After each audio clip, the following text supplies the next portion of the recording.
Bom, nós vamos hoje começar a falar como normalmente fazemos. Como normalmente fazemos no final do ano, a gente começa a falar de temas livres. Porque fazendo a sequência de aulas, às vezes podemos atrapalhar aqueles que têm trabalho, que têm obrigações à noite por conta de comércio. Então agora a gente começa com tema livre. E nós estamos chegando ao Natal, né? Aí, que tema livre que seria bom? Eu acho que um tema basicamente falando do mestre. Porque o mestre é aquele que veio para nos ensinar. E para falar dele, eu resolvi falar hoje então de um dos seus ensinos que aparentemente todos nós sabemos muito. Porque a gente usa esse ensino todos os dias. Mas Kardec trouxe uma explicação para nós no 28º capítulo maravilhosa. Então é essa explicação de Kardec que nós vamos comentar hoje. Nós vamos falar então do Pai Nosso. Tão comum, né? A gente conhece, a gente sabe de cor, a gente faz a oração, mas é tão profundo. É muito, muito profundo. Então, vamos começar a pensar no Pai Nosso com a visão que Kardec nos trouxe nesse 28º capítulo do Evangelho. Então, Jesus, quando esteve entre nós, ensinou-nos que ao orarmos, não deveríamos fazer como os hipócritas, que gostam de orar de modo que todos vejam. Devemos orar ao nosso Pai em secreto, fechado em nossos aposentos, recolhidos. E nosso Pai, que tudo vê, nos atenderá. Aí a primeira colocação nossa talvez seja assim: mas a gente acabou de fazer uma prece aqui, não foi em secreto, nós não estávamos sozinhos, nem nos aposentos. Só que o que o mestre nos fala é: recolha-te ao teu aposento, que não precisa obrigatoriamente ser aquele aposento físico, mas é o aposento interior. No aposento da alma, onde cada um de nós vai falar com o Pai.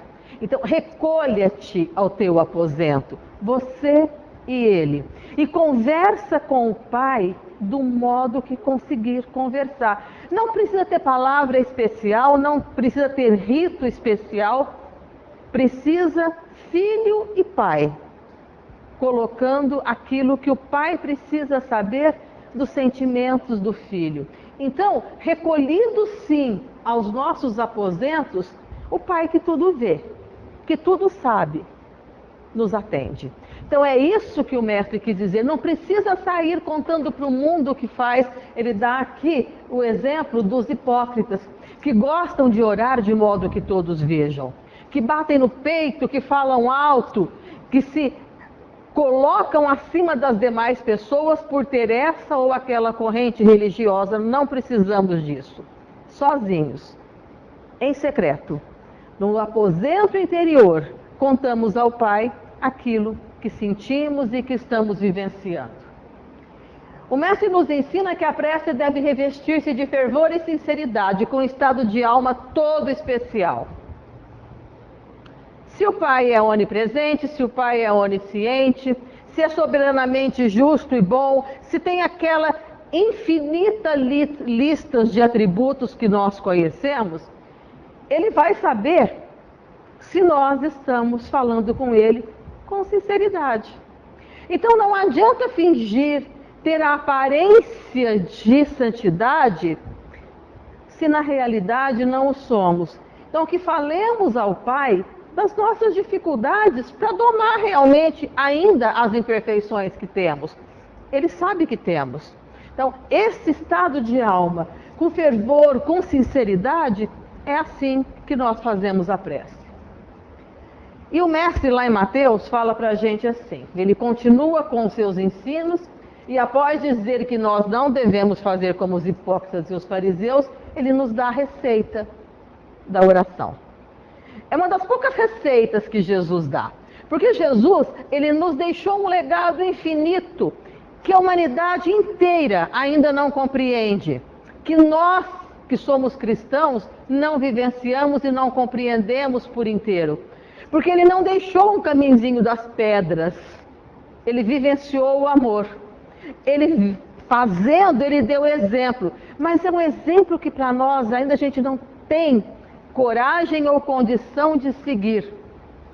Porque a gente precisaria, para segui-lo por inteiro, de renunciar a uma série de coisas que nos dão prazer e, portanto, crescer muito, e a nossa distância dele é bastante grande. A receita que o Mestre nos deu de orar, a gente conhece, a gente sabe de cor. E ela é assim: Pai nosso que estais nos céus, santificado seja o vosso nome, venha a nós o vosso reino, seja feita a vossa vontade, assim na terra como nos céus. O pão nosso de cada dia dai-nos hoje, perdoai as nossas dívidas, assim como perdoamos aos nossos devedores. E não nos deixeis cair em tentação, mas livrai-nos do mal. Assim seja, nós conhecemos. O que Kardec nos traz é a explicação por inteiro. Mergulha fundo nessa oração que na maior parte das vezes nós falamos da boca para fora. Todos nós conhecemos, todos nós sabemos de cor. Mas a gente tem analisado cada ensinamento dela. Então, essa oração é o mais completo modelo de prece que se poderia ter concebido. Ela resume, como diz Kardec, todos os deveres do homem para com Deus, para consigo mesmo e para com o próximo. Encerra ainda uma profissão de fé, um ato de adoração e de submissão, o pedido das coisas necessárias à vida na terra e o princípio da caridade. Nós já tínhamos pensado que a oração do Pai Nosso é tudo isso? Que a oração do Pai Nosso mostra todos os deveres que nós temos para com o Criador, para conosco mesmo e para com o próximo. Então, essa receita que o Mestre nos deu, a gente já começa a ver que ela é muito mais profunda do que aquilo que nós temos decorado ao longo da vida. Mostra a nossa relação que devemos ter, e, portanto, em todas as situações da nossa vida. Tem uma profissão de fé, o ato de adoração e de submissão ao Criador e o pedido das coisas necessárias. Então vamos nós dar continuidade para entender um pouco mais. No entanto, nós nos acostumamos tanto em ter essa oração sempre à mão, decorada, que deixamos escapar o sentido profundo que as suas palavras encerram. Não pensamos em cada uma das frases, não avaliamos a grandiosidade e o efeito que possuem, não compreendemos a significação do seu contexto. Kardec é bem claro quando nos fala isso. Nós passamos batido e não mergulhamos nessa profundidade, nesse sentido profundo. Então, os espíritos superiores, quando ditaram a Kardec o Evangelho, recomendaram a ele que, ao final do livro, incluísse um comentário sobre esta oração, que ajudasse a esclarecer a nós outros sobre o sentido das suas frases e nos mostrasse o seu real significado. Então, Kardec obedeceu a uma ordem dos espíritos que presidiam a comunicação. Olha, pega a oração dominical, ou o Pai Nosso, e explica para a posteridade a grandiosidade que é essa oração. Explica cada uma das frases para que mais facilmente se entenda e se comece a praticar aquilo que Kardec fala, a relação conosco mesmo, com o Pai e com o irmão. Então, assim os espíritos dividiram a oração para que melhor compreendêssemos. Essa divisão foi feita pelos espíritos e Kardec a transcreveu no 28º capítulo. Então, assim, Pai nosso que estais no céu, santificado seja o vosso nome. É a primeira frase da oração que nós tão bem conhecemos. Mas o que tem por trás dessa oração?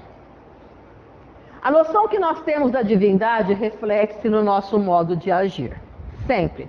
Lá no começo da civilização, os homens tinham vários deuses e faziam deles seres irados, que era necessário agradá-los com presentes, a fim de aplacar a sua raiva sobre os homens. Ou então uma troca de favores, em que esses seres divinos abasteciam de bem-estar. sempre vemos a divindade de acordo conosco. Então, o que se está falando aí é que, lá no começo, nós imaginávamos os deuses inteiramente iguais a nós. Quem estudou um pouquinho de mitologia vai lembrar que Zeus, né? Vamos pegar só a mitologia grega. O Senhor Supremo do Olimpo, ele tinha poderes imensos, mas ele ficava irado. Ele expulsava os seus filhos, ele tinha várias amantes. Então, era um Deus que era muito parecido com o que cada um de nós fazia aqui na Terra. A história de sermos criados à imagem e semelhança de Deus é a imagem e semelhança em espírito. Mas nós, ao longo da nossa história que estamos caminhando, nós criamos Deus à nossa imagem e semelhança. A gente inverte. Então, a noção da divindade é sempre de acordo com o nosso adiantamento, com o nosso envolvimento. Então, lá no comecinho, nós tínhamos deuses, né? Existia o Deus Supremo, falando da mitologia grega, que é a mais conhecida, mas tínhamos outros deuses.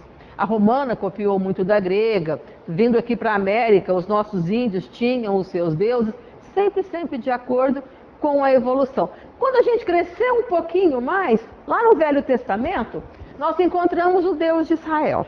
O Deus de Israel era o Deus de um povo especial, de um povo eleito, de um povo escolhido por ele. E Deus era o Senhor dos exércitos, vingativo, que sentencia a morte, que manda pragas, que amaldiçoa todos os que não seguem as suas ordens. Foi uma grande evolução, porque deixamos de ter deuses e passamos a ter um único Deus, mas ainda ligado a nós, ao meu povo, que é o único que é monoteísta. E se é o único que sabe da existência do Deus único, é o povo eleito. E tão eleito que Deus passa a ser arbitrário, concedendo favores só a esse povo e pragas e dores e tristezas aos inimigos. Será que é assim que hoje a gente vê Deus? Então nós já aprendemos um pouco mais. Lá então há 4.000 anos mais ou menos, começamos a saber da existência de Deus único, mas também o transformamos à nossa imagem e à nossa semelhança. Então assim éramos nós, os homens da época. Nós mesmos que, vivendo a bênção da reencarnação, imaginávamos um Deus igualzinho a gente. Belicosos, briguentos, partidários. Era assim que a gente via. Com o nosso crescimento, né? Com a nossa maioridade, o Cristo nos fala de um Deus diferente. Um Deus infinito, perfeito, que manifesta essa perfeição em suas obras, nas leis imutáveis da sua criação. Quando o Mestre chega, ele começa a nos dizer que Deus não era mais Deus de Israel, do povo eleito, porque ele nasceu ali naquele meio. Então ele tinha que falar primeiramente ao judeu, mas que era Deus também do gentio. Então quem era o gentio? Era todo o povo que não era judeu. E que se ele era Deus do gentio, ele amava igualmente ao judeu e ao gentio. E principalmente que esse Deus era Pai. Haja vista que todos, aqueles a quem amamos e aqueles a quem não amamos, somos irmãos. E ele nos falou também que Deus era perfeito e que sabemos da sua perfeição através das suas obras, que essa perfeição se manifesta em cada uma das suas obras, no céu estrelado, na cachoeira que cai, na maravilha da máquina do nosso corpo. Um Deus que não favorece a ninguém em especial, que compreende os nossos erros, mas que dá-nos a chance de corrigi-los através dos milênios, em cada uma de nossas romagens terrenas, e não nos castiga eternamente. Jesus nos ensinou a chamar e mostrou-lhes que esse Deus é Pai. Então, quem é esse Deus? É um Deus que não é partidário. É um Deus que sabe que os seus filhos ainda são crianças e que por serem crianças não entendem as coisas e que por não entenderem fazem alguns erros, praticam besteira, esparramam dores. Mas nem por isso os castiga infinitamente ao sofrimento, numa eternidade de sofrimento, que dá a cada um de nós a chance de voltar, quantas vezes forem necessárias, em corpos diferentes, em épocas diferentes, para corrigir o que fizemos lá atrás, para aprender a amar. Então, esse é o Deus que Jesus nos mostra, o Deus Pai que entende cada um de nós. E nesse entendimento, transforma esse entendimento em amor, nos beneficiando sempre. Pai nosso, de toda a grande família humana, e não mais de um povo circunscrito. Somos todos filhos de Deus, qualquer que seja a nossa raça ou credo, nossos erros ou acertos, porque todos somos infinitamente amados por Ele. Pai da humanidade, Pai daquele que quando a gente vê a notícia que fez uma besteira muito grande, que matou, que estuprou, que a gente tem raiva, Pai dele é nosso irmão, Pai nosso. Pai daquele que quando a gente vê a notícia, que esparramou bondade, que aliviou dores, que a gente vibra coisa boa, Pai dele. Como é Pai nosso, é nosso irmão. Pai de toda a grande família humana. E aquele que fez o pior crime e aquele que fez o maior acerto, em igualdade de condições, somos infinitamente amados por Deus. Portanto, ao orarmos a esse Pai eterno, dissemos e reconhecemos que nosso Deus é Pai de amor e de misericórdia, que seu nome é bendito e louvado em toda a terra. Em todo o espaço desse universo imenso, em todo lugar que haja vida, vida que veio dele e que dele recebemos concórdia, ternura e amor. Essa é a primeira frase, né, do Pai Nosso. Venha a nós o vosso reino, para a segunda. Então a gente pede que ele mande para nós o seu reino, mas aí que reino é esse? Será que vai vir um rei especial que por decreto vai mandar que a paz se estabeleça na terra?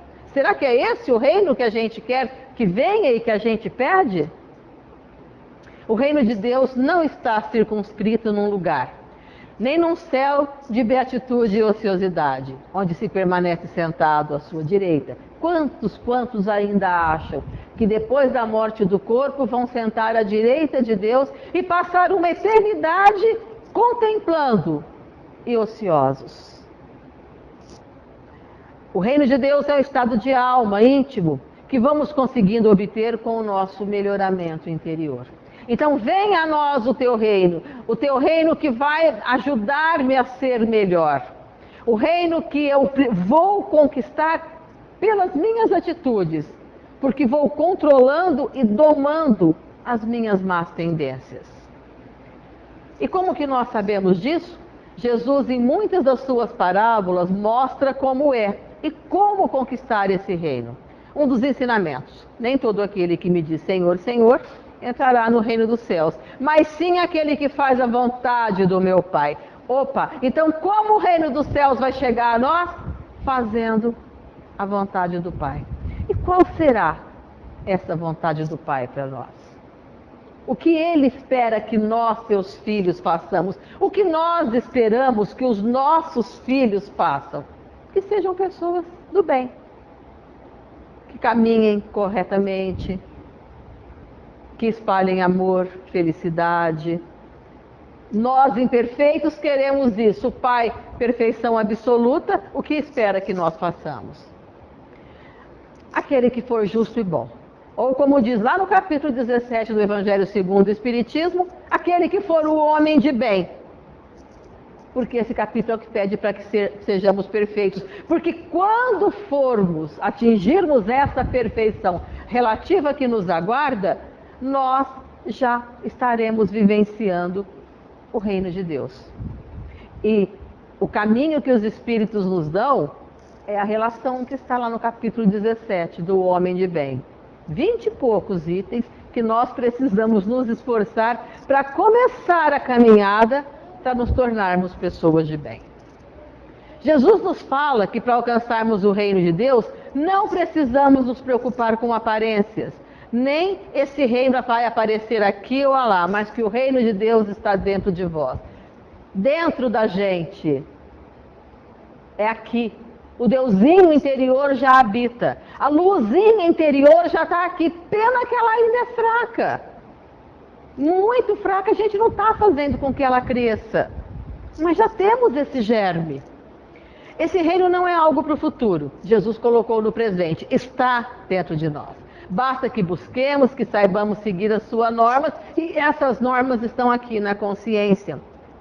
Para ficar mais fácil de procurar sabê-las, elas estão lá no livro 3º de O Livro dos Espíritos, quando nos fala das leis morais, mostrando-nos as leis imutáveis do Pai e que estão inscritas em nossa consciência. Quando seguirmos, olha o reino de Deus desabrochando dentro da gente.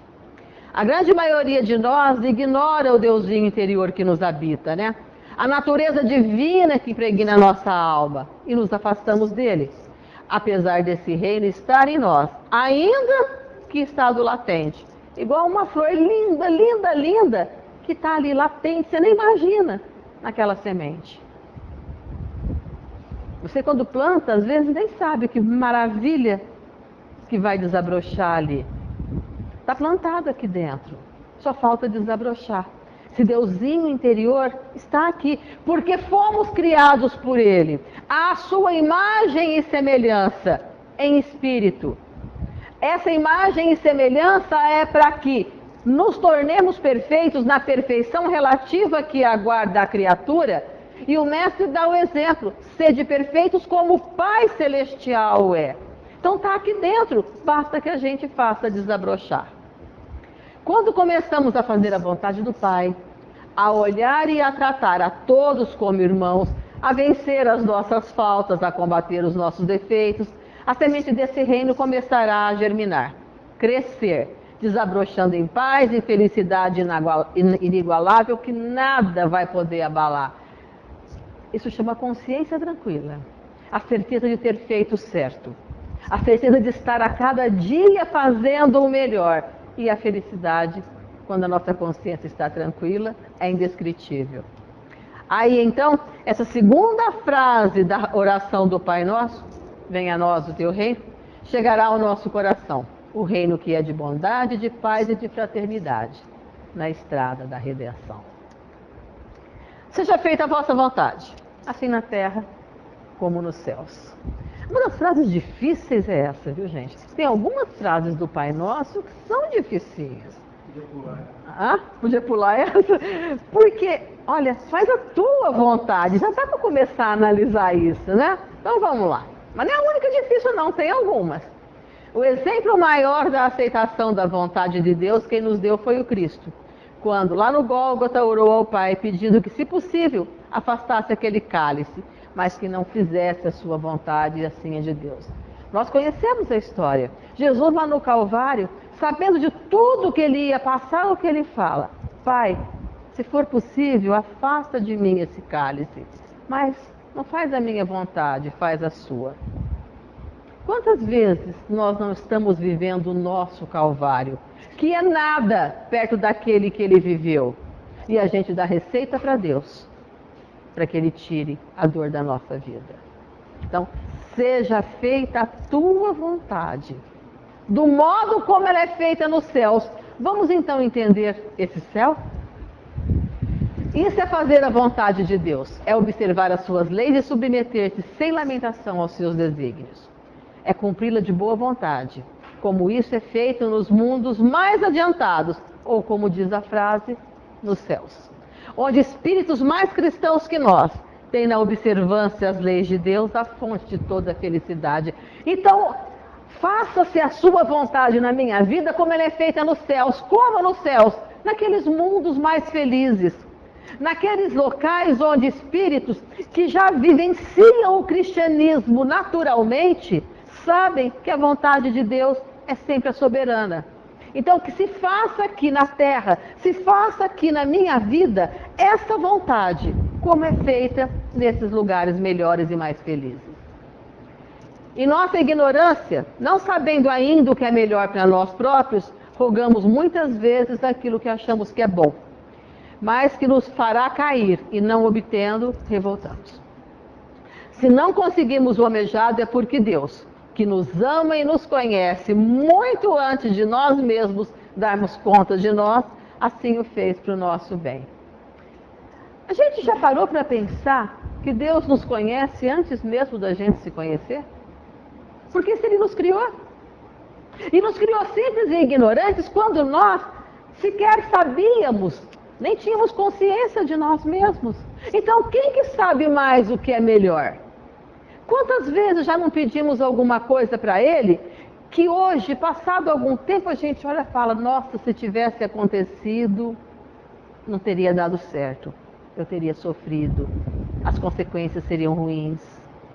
Ele sabe o que é melhor, mas na hora a gente se revolta, a gente fica bravo, Deus esqueceu de mim, Deus é injusto comigo, porque só eu sofro, que mal que eu fiz para Deus. Quem falou que a gente faz mal para Deus? A gente faz mal é para a gente mesmo e para o próximo. Para Deus não. Mas a primeira coisa que a gente fala, que mal que eu fiz para Deus. Como se Deus ainda fosse, como nós pensávamos no passado, vingativos. Sabemos que o Pai não é vingativo, que é amor por excelência. Mas a nós ainda assim agimos. Às vezes, Deus nos coloca pedras no caminho e normalmente nós reclamamos delas. Achamos que para o outro tudo foi dado, conforme foi pedido, e poucos têm fé para agradecer o que nos chega à mão. A grama do vizinho é sempre mais verde. Só que a gente, quando olha assim, ela só vê o verdinho, precisa ir lá para ver que também tem falhas como na nossa. Quem que não sofre? E nós imaginamos que só para a gente o sofrimento chega e queremos benefícios extra. Esquecemos do seja feita a sua vontade. Quando compreendermos isso, faremos e aceitaremos a vontade de Deus aqui na terra, como ela é feita nos mundos melhores que o nosso. Perceberemos qual a vontade de Deus a nosso respeito, seremos capazes de cumpri-la fielmente, sem murmurar e, acima de tudo, harmonizaremos o nosso querer pequenino, humano, aos desígnios maiores do alto. Pediremos com o coração cheio de felicidade que cumpra-se o teu mandamento, que não vacila e nem erra, nos céus como em toda a terra. O pão nosso de cada dia nos dai hoje, e essa é outra também, sabe? Tão bom pedir, né? Olha, pedido material, como que a gente vive pedindo isso para Deus? E até no Pai Nosso o mestre fala para a gente pedir. Mas vamos analisar se a gente está seguindo o ensinamento de Jesus com esse pedido material. Nós precisamos do alimento necessário à manutenção das forças físicas, mas também do alimento espiritual.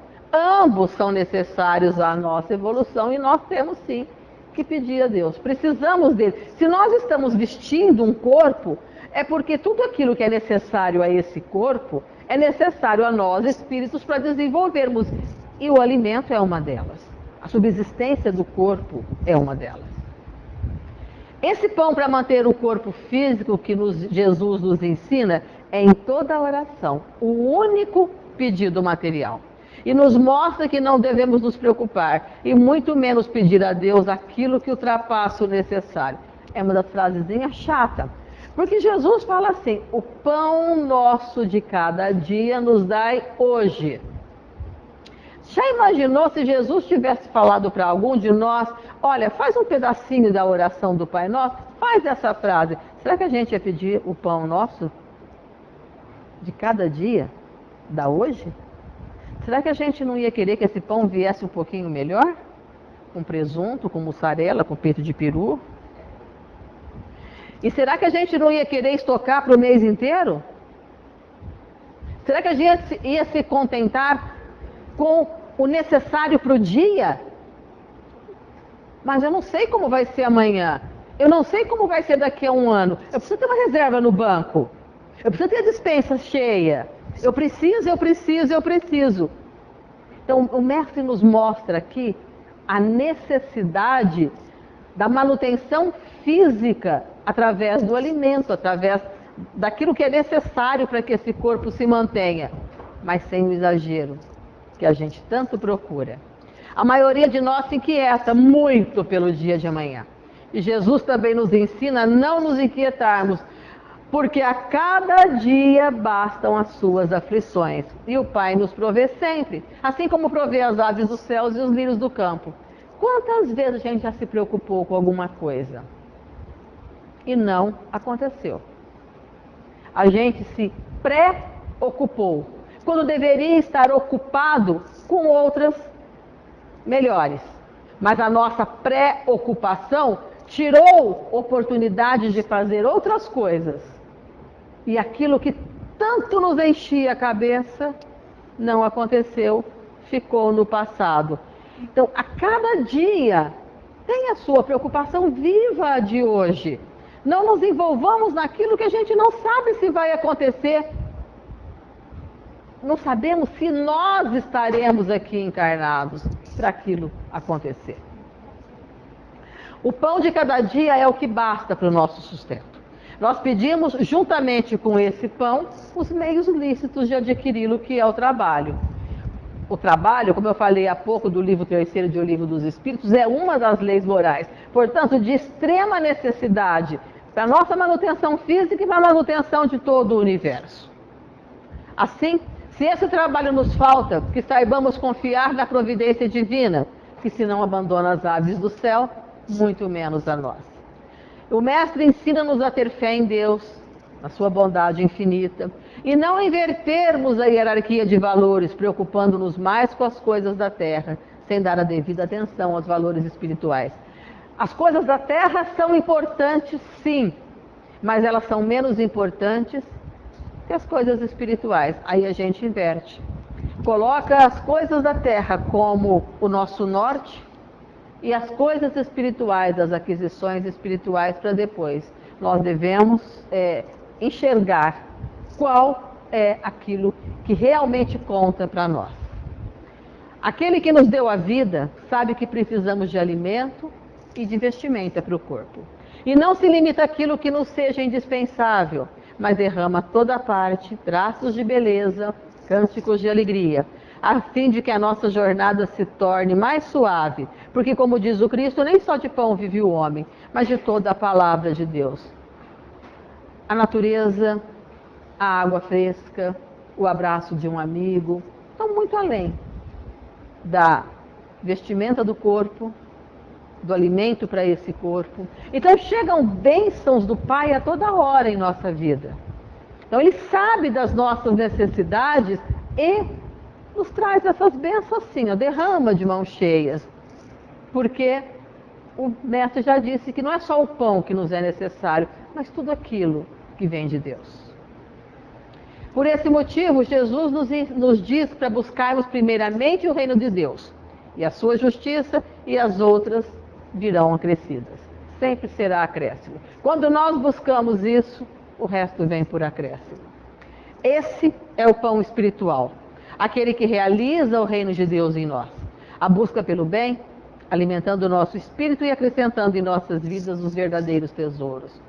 E na aduana dos dois planos, físico e espiritual, só levaremos os tesouros eternos que conquistamos.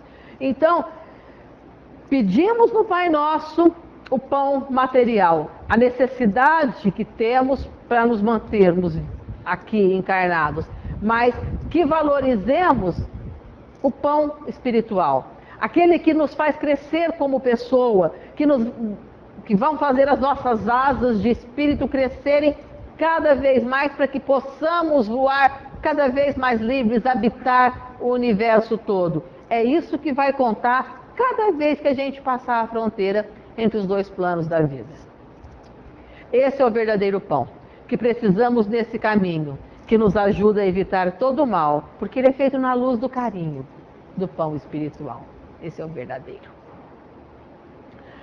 Perdoai, Senhor, as nossas dívidas, assim como perdoamos aos nossos devedores. Outra frasezinha difícil do Pai Nosso.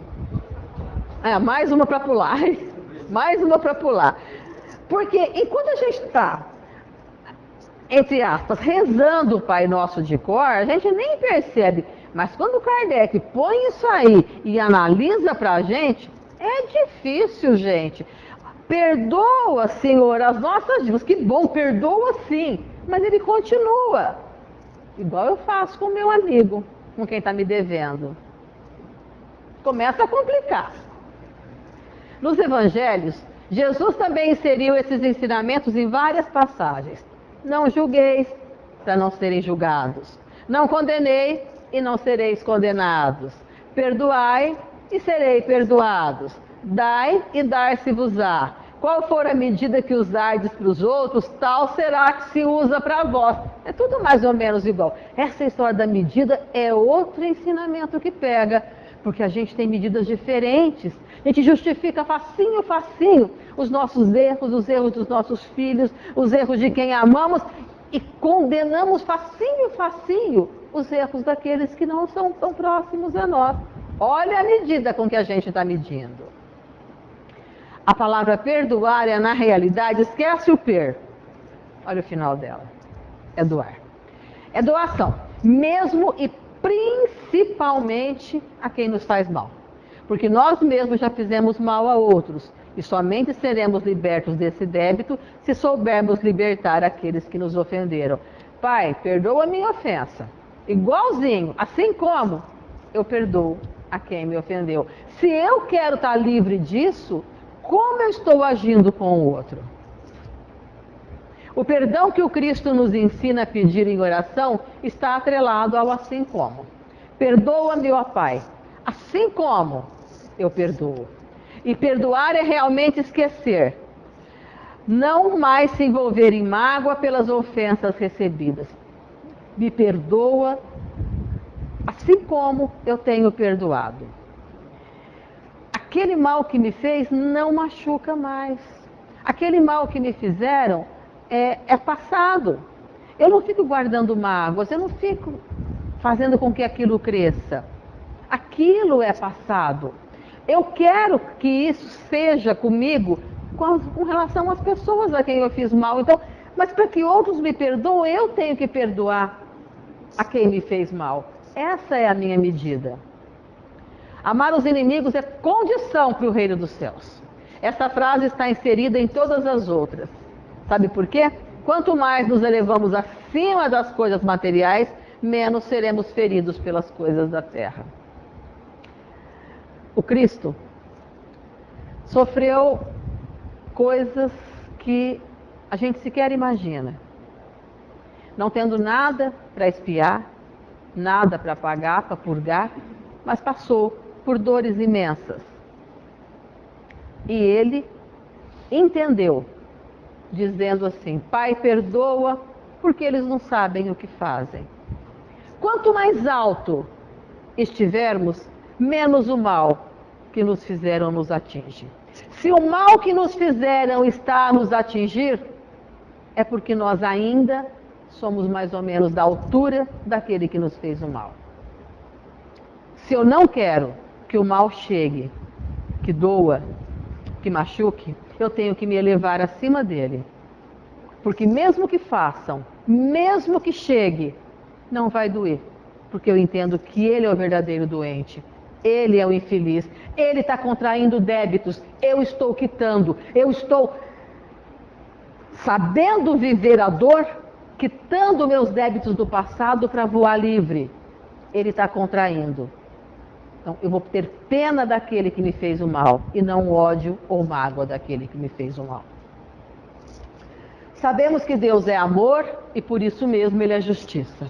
Então, que bendigamos os que nos ferem e humilham, pois eles são os instrumentos de Deus para testar a nossa paciência e a nossa resignação, fatores importantíssimos em nosso progresso espiritual. Então, aquele que chega para nos prejudicar, na realidade está nos fazendo favor, está testando se nós já crescemos, testando a nossa paciência, o nosso amor ao próximo, a nossa resignação.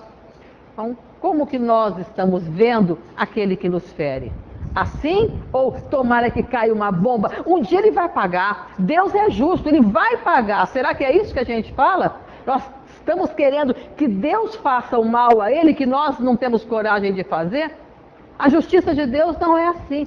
A justiça de Deus se aplica no sentido de que cada um sabe dentro de si o porquê fez e que consciência tem do mal que fez. Mas nós queremos a justiça inclemente de Deus para o outro. A vida se encarrega, mas de acordo com a consciência e o conhecimento de cada um. Como que nós estamos agindo com isso? E perdoando-os, nós teremos perdoados os nossos débitos de iniquidade e de dor. E assim, Deus nos auxiliará, nos sentimentos cristãos, a amar os nossos irmãos que vivem longe do bem. Não nos deixes cair em tentação, mas livra-nos do mal. Terminando quase, né? Quase indo para o final. Então, eu louvo a Deus, né? Pai nosso que estás nos céus. Eu peço o pão de cada dia. Eu quero o reino de Deus. Eu peço perdão àquilo que eu faço. Mas olha, a tentação pode chegar. As situações que me fazem cair podem chegar. Então não deixe que eu caia nelas. As tentações a que somos submetidos constituem uma espécie de exame quanto ao nosso adiantamento.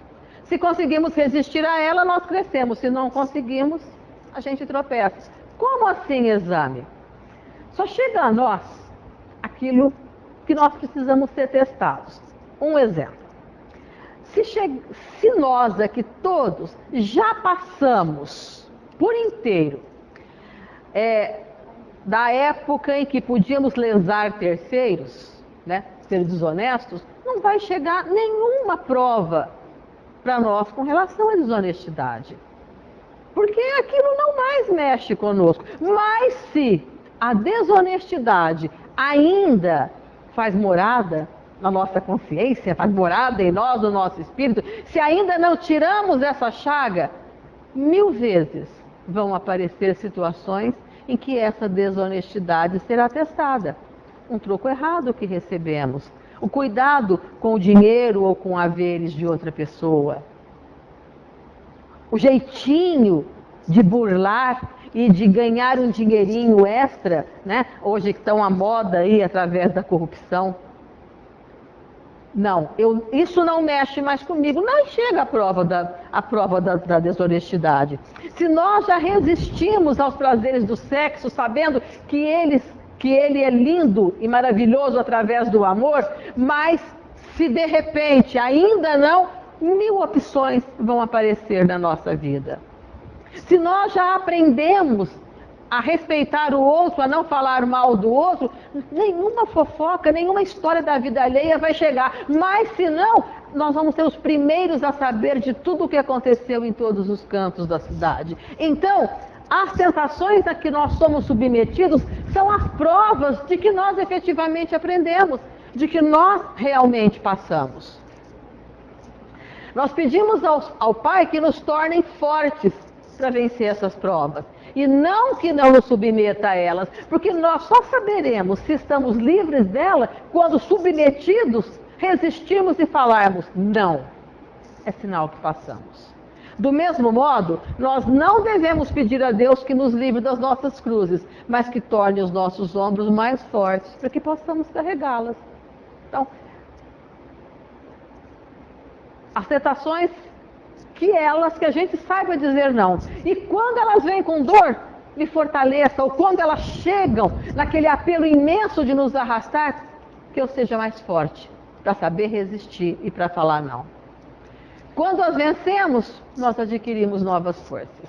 Mas também devemos evitar situações que nos coloquem onde podemos ser mais facilmente tentados, como participar de coisas e situações que sabemos que a gente pode cair. Devemos abandonar a maldade, a intriga, o rancor, o ódio. A gente sabe que é estupim curto, que não leva desaforo para casa. As situações vão chegar a toda hora. Agora, se eu me coloco sempre em local onde tem briga, onde alguém pode me ofender, eu estou procurando. Então, vou tentar, de algum modo, não ficar ali. Evitar situações e lugares que eu sei que eu posso tropeçar. sabemos que pensamento é vibração com frequência específica, e com isso nos colocamos em sintonia com a espiritualidade. A doutrina espírita vem nos explicar maravilhosamente sobre o pensamento, sobre a ligação que nós temos com o outro plano da vida, sobre como essa ligação se processa e como que espíritos estão próximos e chegam mais perto de nós. Então, através da nossa vibração, do nosso pensamento, a gente se coloca em sintonia. E conforme forem esses pensamentos, os nossos sentimentos, as nossas ações, nós nos ligamos a irmãos mais evoluídos, que nos auxiliam, ou a irmãos ainda imperfeitos, que podem nos influenciar para caminhos errados. Mas a última palavra, essa é sempre nossa. Daremos ouvidos ao lado que quisermos, que mais nos identificarmos. Aí está o livre-arbítrio. Então, o nosso pensamento vai atrair para perto de nós espíritos iguais a nós. As nossas ações vão atrair espíritos iguais a nós. Aqueles amigos que querem o nosso bem, que tudo vão fazer para nos incentivar a fazer o certo, a crescer. Aqueles ainda imperfeitos que não gostam de nós ou que querem que sejamos como eles, também vão fazer tudo para nos levar a ser como eles. Dos dois lados. Quem eu vou seguir, a escolha é nossa. Então não adianta dizer que eu tenho um obsessor que me arrasta. Tá, existe um obsessor, talvez, que não goste, que queira que façamos o mal, que queira que tropeçamos. Mas a escolha de ouvir é nossa, porque Deus não abandona nenhum de nós.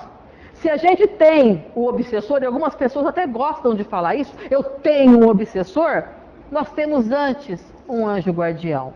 Aquele espírito de uma ordem mais elevada que a nossa, que foi incumbido pelo Pai de cuidar especialmente de nós, que quer que cresçamos, que vai chancelar a nossa encarnação, ou às vezes as nossas encarnações por um bom tempo, para que nós saiamos vitoriosos. Então ele também está fazendo tudo para que as coisas deem certo na nossa vida. E nós vamos ouvir a quem?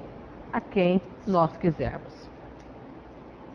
Com isso, nos lembramos de mais um ensino de Jesus: orai e vigiai, para não cairdes em tentação. A gente tem feito isso? De manhã, quando acorda, a gente tem orado? E o orado não é recitar orações imensas, ou precisar pegar o Evangelho segundo o Espiritismo e ler um capítulo inteiro.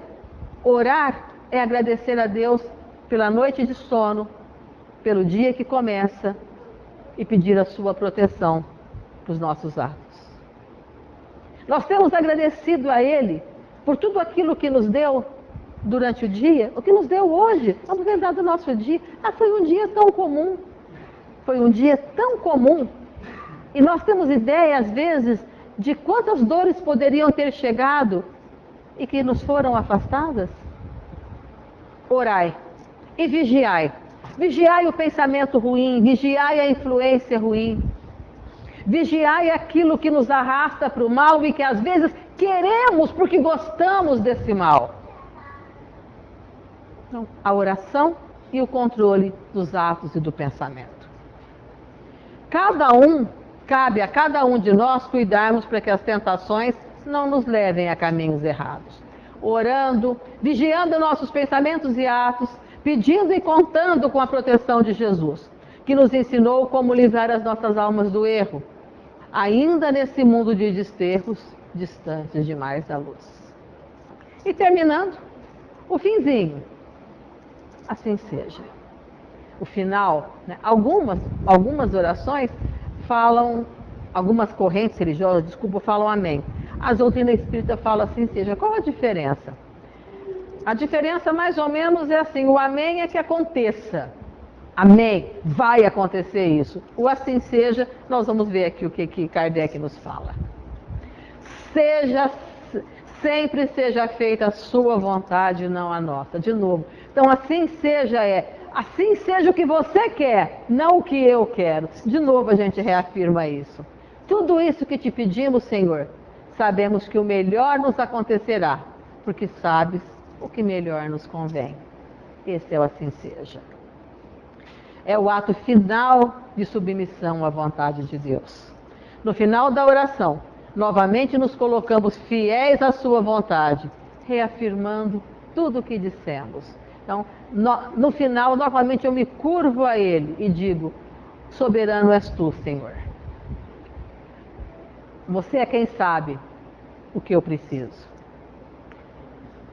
Seguindo o exemplo do Cristo, que aceitou sempre a vontade do Pai, façamos o mesmo em nossas vidas, para que ela seja o altar da caridade, onde se faça a vontade do vosso amor. Que assim seja. Então, que assim seja a nossa vida. Que o amor de Deus se manifeste nos nossos atos. Ainda distantes da perfeição que estamos, mas já com a notícia do Evangelho, e portanto essa notícia do Evangelho, para cada um de nós, já nos faz capazes de começar a praticá-lo. E quando praticado, o amor de Deus se manifesta por inteiro. Então, muito obrigada.